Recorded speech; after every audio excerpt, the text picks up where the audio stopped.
Okay, I'm just going to continue with my series on the 1963-1964 US Chess Championships. As we know, this is a win for Fischer. Here he's playing with the black pieces against Samuel Reshevsky. Samuel Reshevsky was for many years, before Fischer came along, the best American player ever. Or maybe, I don't know, some people thought him better than Morphy. Bit unfair to compare different ages since Morphy didn't play against the best and Reshevsky did. And he was also known as a child prodigy. He was an extremely good player as a youngster. And Fischer not only became the best American chess player ever, but he became, during his time, the youngest chess master ever. Reshevsky never showed any jealousy about this. He was just glad to see Fischer doing well. He was glad to see an American player beating the Russians at their own game, as he's seen it. Anyway, we'll look at the game. So, Reshevsky begins with c4, the English opening. Interesting, where the names of the openings come from. The English opening was actually invented by German players and was known as the Bremen opening. There's still a Bremen variation in the English opening, but after the German players had adopted it successfully in a tournament in Bremen, then the English players started using it and it became more popular amongst English players and it got the name the English opening. Same with the Scotch opening. It was used by the English first, but the Scottish got better at it, so it got called the Scotch opening. Yeah, nerdy bit of chess history for you there. Okay, so English opening, this is the symmetrical variation. Of course, it's absolute symmetry. The knight comes out, and the other knight comes out. Symmetry is broken. And the pawn is played to d4. Symmetry is definitely broken. And he takes the pawn, and he takes the pawn. And now the same knight comes out. It could go back to symmetry again from here, but it doesn't. The knight comes out, and Fischer plays e6 to release the bishop. d5, compete in the centre, and he's quite happy to play play with an isolated queen's pawn. What is the thing with an isolated queen's pawn?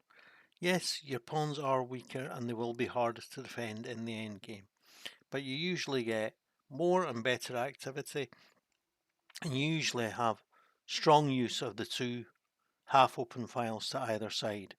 Half-open or open files. I'll say in this case the E and the C file. So we'll see how that plays out.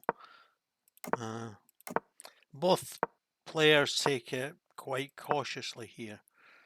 I think playing bishop to g3 here without the fianchetto bishop is a mistake, and I think that is one of the things that comes to cost him dear in this game.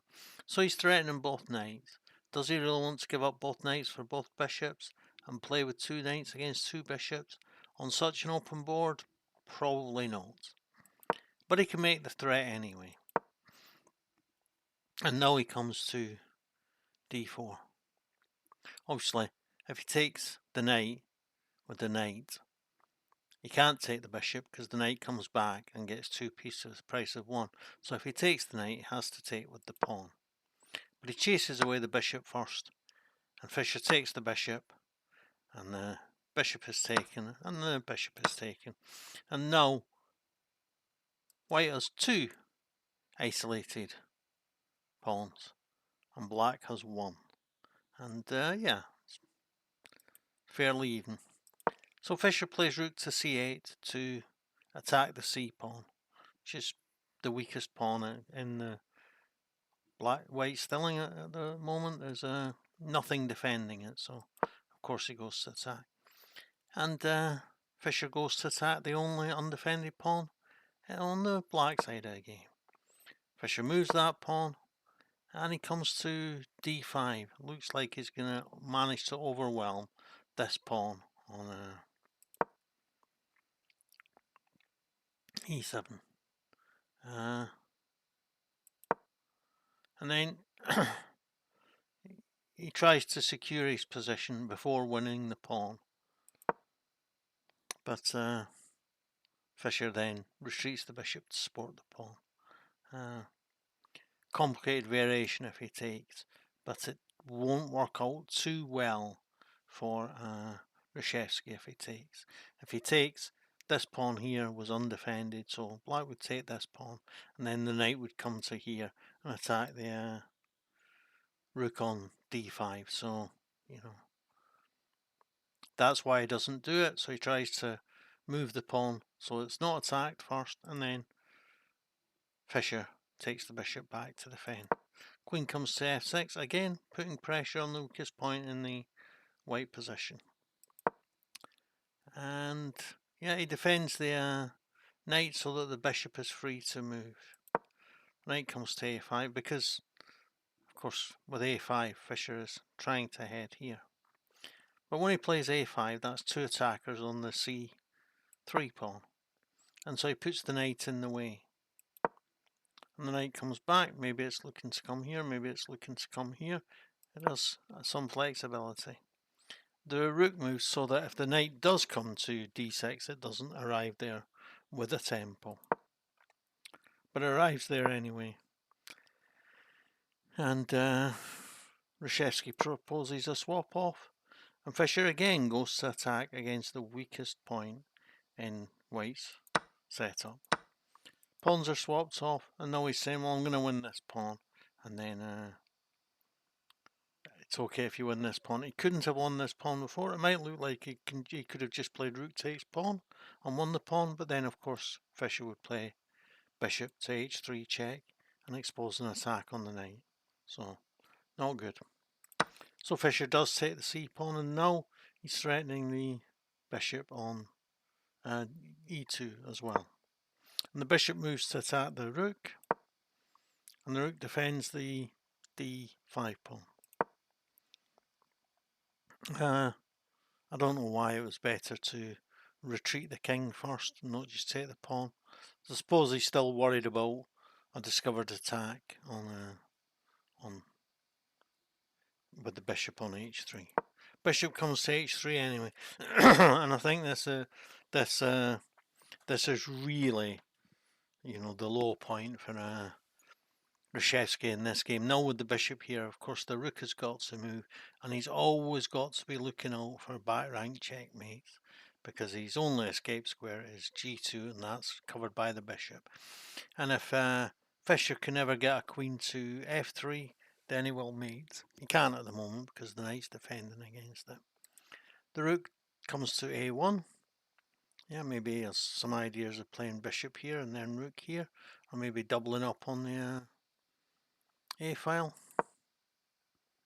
Pawn comes forward. Of course, he's trying to tempt the knight out here.